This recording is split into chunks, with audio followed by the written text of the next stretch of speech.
Hi, welcome to Retro MX Reviews. I'm Mark Swart, and today we're at Woodland MX with the 1983 Honda CR480. I'm really excited about this review because I don't have any history with this bike. So what I experienced today is going to be a complete first impression, and that's kind of what I was hoping to do with this review series. So I'm really excited to kind of get this thing kicked off with a very cool bike that I know nothing about other than what I've read in the magazines.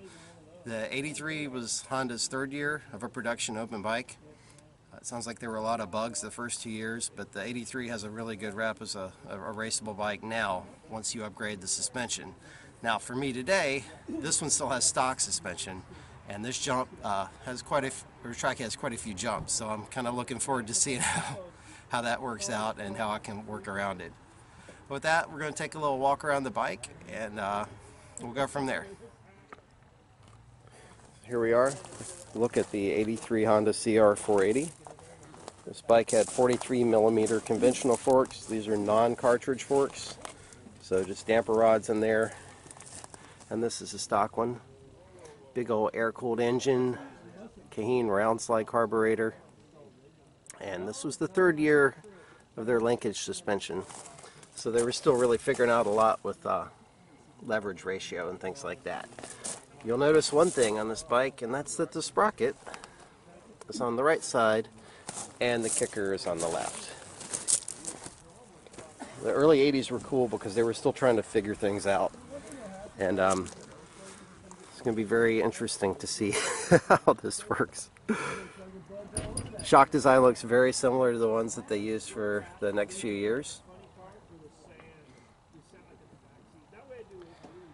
And to me, it just looks so strange to look there and not see a sprocket on this side of a motorcycle, because that's everything I've ever owned.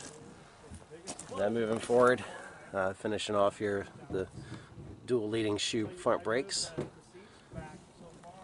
And this one's actually a Survivor that's in really good shape, and I'm looking forward to going out and giving it a try.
are checking back in after 2 motos on the mighty Honda CR480.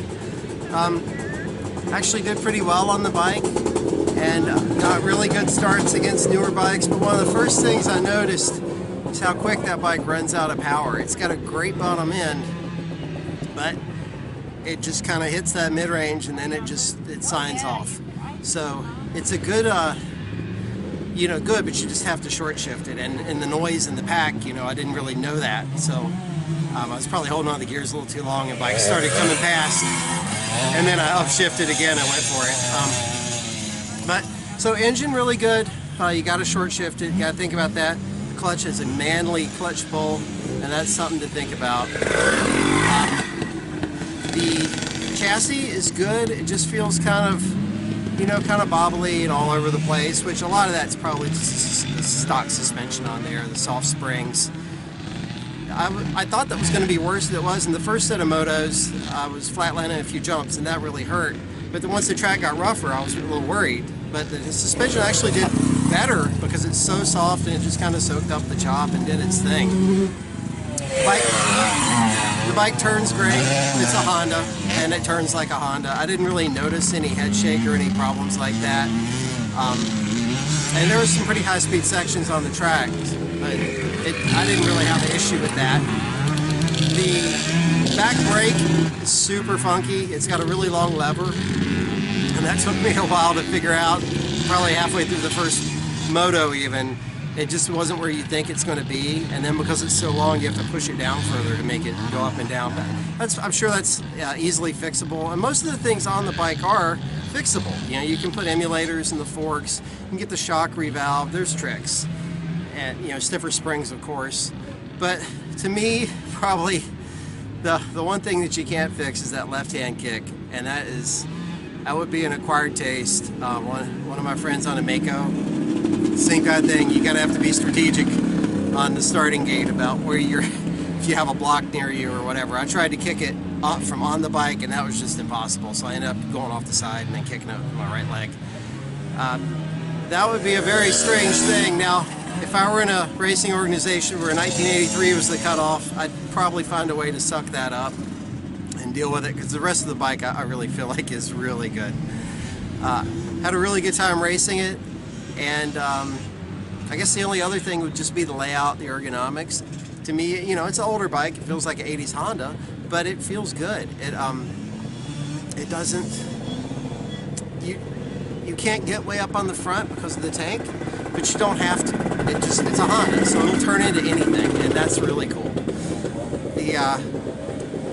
So you short shift, you use the turning, and kind of work around some of the other things. But overall, I had a really good time racing it. I think I ended up getting second out of 5 or 6, and not that matters really for a bike test, but it shows that the bike can go out there and do good. And this bike's bone stock. We didn't do anything to it.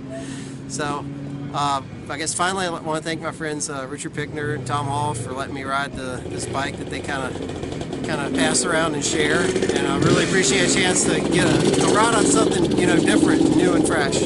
So with that, thanks for watching. Please leave me some comments down in the bottom. I'll probably post the review from Classic Steel Pulp MX on there too. But if you had this bike, if you got an idea about how to make it better, feel free to share, and let's bench race and have some fun. With that, thanks for watching, and we'll see you at the track.